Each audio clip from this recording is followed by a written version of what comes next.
มีคนแซวมีคนทักบอกว่าพอผู้ไปลักไข่ไว้ที่ฝั่งลาวก็เลยได้ลูกสาวธิดาลาวมาอยู่นำที่ฝั่งไทยในช่วงคณะที่ถวายผ้าป่าหลายหมื่นห่วมกับแม่เพิ่งกับบ้านศรีวิไลกลายเป็นเรื่องฮือฮาอีกแล้วทานผู้ชมแรกเริ่มกับบุมีผู้ใดคิดเกี่ยวกับเรื่องนี้หรอกว่าวางขอบวางไข่วางมงวางหมากเพราะว่าตอนเป็นบ่าวพอผู้ศรีวิไลก็ค่อนข้างว่าดังเลยเดินทางไปใส่มาใส่ก็สิมีแต่ผู้สาวผู้แพ้วและตุ้มอุ้มล้อมเนาะทานผู้ชมเนาะมื้อวานนี้ในขณะที่ไปร่วมการร่วมงานอยู่ที่วัดผาแดนเนาะกำลังที่จะไปถวายผ้าป่าซึ่งการถวายผ้าป่ากับบ่เป็นเงินของทีมงานบ้านศรีวิไลแต่อย่างใดเป็นเงินของเจ้าภาพเงินของ FC แฟนคลับของพ่อผู้นั่นละเพิ่นมามอบให้แล้วก็ให้อ้ายมังกรเป็นผู้นำหน้าพาทางในช่วงระยะที่กำลังจะไปมอบผ้าป่าก็มีคนหนึ่งมาถามเห็นน้องธิดาลาวกับแม่เพิ่งนั่งเฮียงกันก็เลยมาถามอันนี้เป็นผู้ใดเป็นลูกเจ้าบอกว่าจังสั้นที่เนาะพอพูดกับว่าแม่นั่นแหละ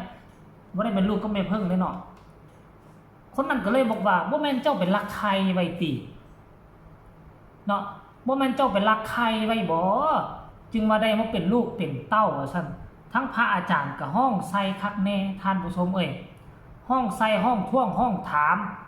ว่าเตรียมตัวไว้ดีเด้อแล้วบางคนก็ห้องมาใส่ตื้มค่อยฟังบางกี้น่ะเอาเป็นนักร้องตี้ว่าซั่น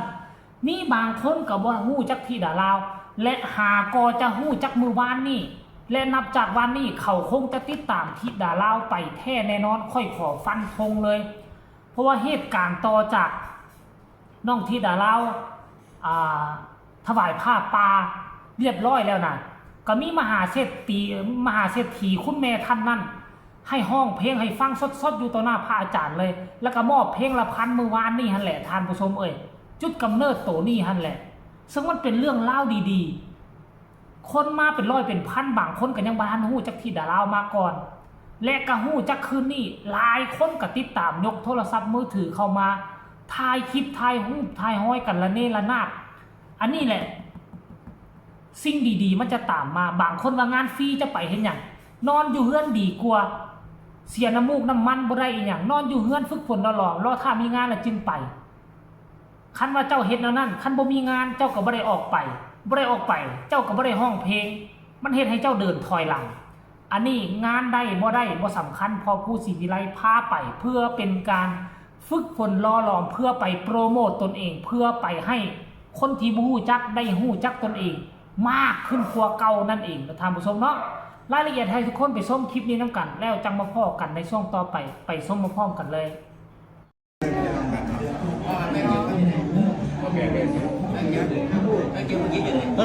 มันหนามันคู่กันแล้วพ่อเขาไหนมาอยู่น้ำกันแล้วนั่นไปไข่ไหวตั้งแต่ตัวไปไข่ไหวหดจังวะกัดเลยตัวไปไข่ไหวที่ได้แล้วก็ใช้จริงได้ไหนบอกเลยทั้ง3 ล้าน4 ล้านไปอาจารย์ก็ไปเลยตอนนี้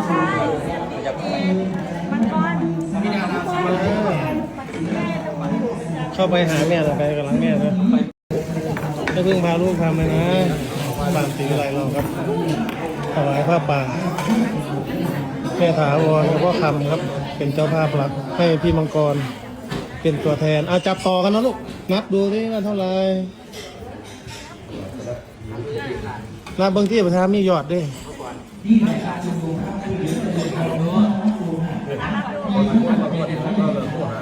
พี่มังกรเป็นตัวแทน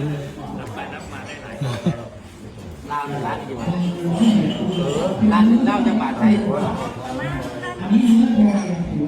อันซีโอ้ดิมือมันเกือบตื้อ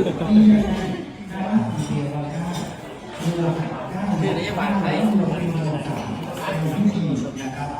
ศรีวิไลเราครับต้องถามไม่เตือน 11,440ต้องถามไม่เตือนท่าน11,000เท่าไหร่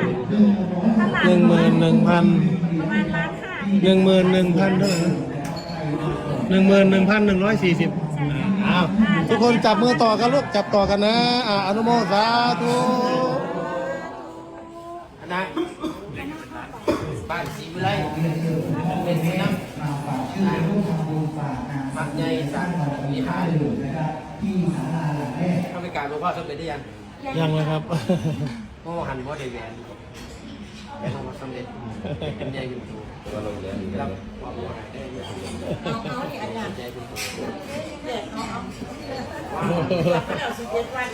โอ้โห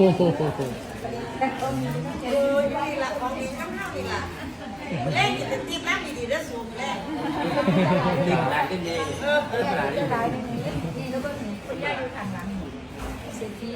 แล้วเลย เดี๋ยวสิไปตีมแรก โยมแม่ คนถ่ายลูก ขอความร่วมมือหน่อยมา มันต้องขอร่างดีๆกับพ่อ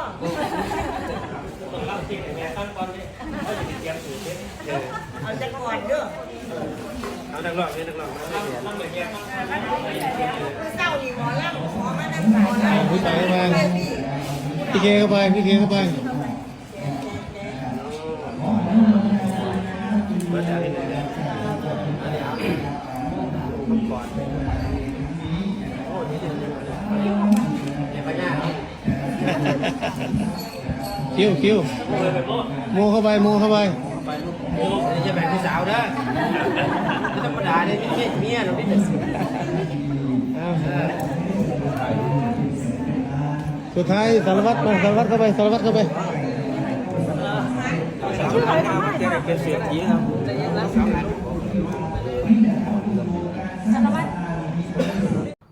เห็นแล้วบ่สะอ่อนเด้ทุกคนเลยแม่นไผกะเหลียวเบิงนุ่งสิ้นเบียงแพ้เก้าผมดอกจำป่าปักหัวซึ่งในงานคงจะมีแต่3 คนเท่านั้นที่เฮ็ดแบบนี้ไอ้ปาดที่ดาลาว3 คนเท่านั้นแล้ววันนี้คนที่เข้ามาแมนอยู่บางคนก็นุ่งสิ้นมาแต่ว่าสิ้นทั้งฝั่งไทยกับผ้าสิ้นฝั่งลาวมันก็สีสันและวิธีการตัดแตกต่างกันเบิ่งแล้วมันก็รู้สึกแปลกตาหลายคนก็จับตาเบิ่งหลายคนก็จับตามองป้าซุ่มนี่มาจากใส่เป็นไผมาแต่ใส่คือมาใส่สุดแบบนี้วากะสิซุบซิบถามกันได้ถามค่อยถามเจ้าถามหลายคนฮู้จักที่ดาลาวหลายขึ้นกว่าเก่าซั่นละติทั้งพระอาจารย์ให้ฮู้จักอยู่แล้วแซวที่ดาลาวอยู่เนาะอันนี้คือเรื่องราวที่มันเกิดขึ้นเมื่อวานนี่แต่ว่าหลังจากนั้นมื้อเช้านี่ก็อยู่ใส่ไปใส่พอเจบ่เล่าบ่ค่อยได้ติดตามเพราะว่ามื้อนี้ไฟดับตั้งแต่9 โมงเช้าลงคลิปเดียวแล้วจ้อยวับเท่าทุกมื้อนี่เท่าเดี๋ยวนี้หาก็ไฟสิมาจึงมีโอกาสได้เฮ็ดคลิปเนาะมันฮ้อนสัญญาณก็มีไฟดับนี่สัญญาณบ่มีเลยได้เพราะมันไฟตอนเสาส่งสัญญาณก็บ่มีไฟเด้มันจึงเฮ็ดให้เจบ่เล่าบ่ได้ลงคลิปสนาแต่ว่าตอนนี้มีแจ้งข่าวเปล่าประกาศอีกเรื่องนึงเด้อมืดฟ้าลมเข้ามาวุ่นพายุจะเข้าอีกแล้วเตรียมตัวไปไต่กบมือนั่นได้30 ปลายตัวมือต่อมาได้6 ตัวมือนี้ฝนตกจะเอา40 ตัวสิเอาเป่าใส่ท้ายรถไป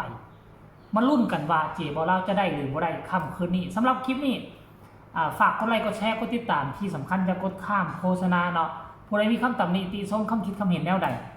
ส่งข่าวมาได้ทางใต้คอมเมนต์ลาทานผู้ชมไปก่อนสบายดี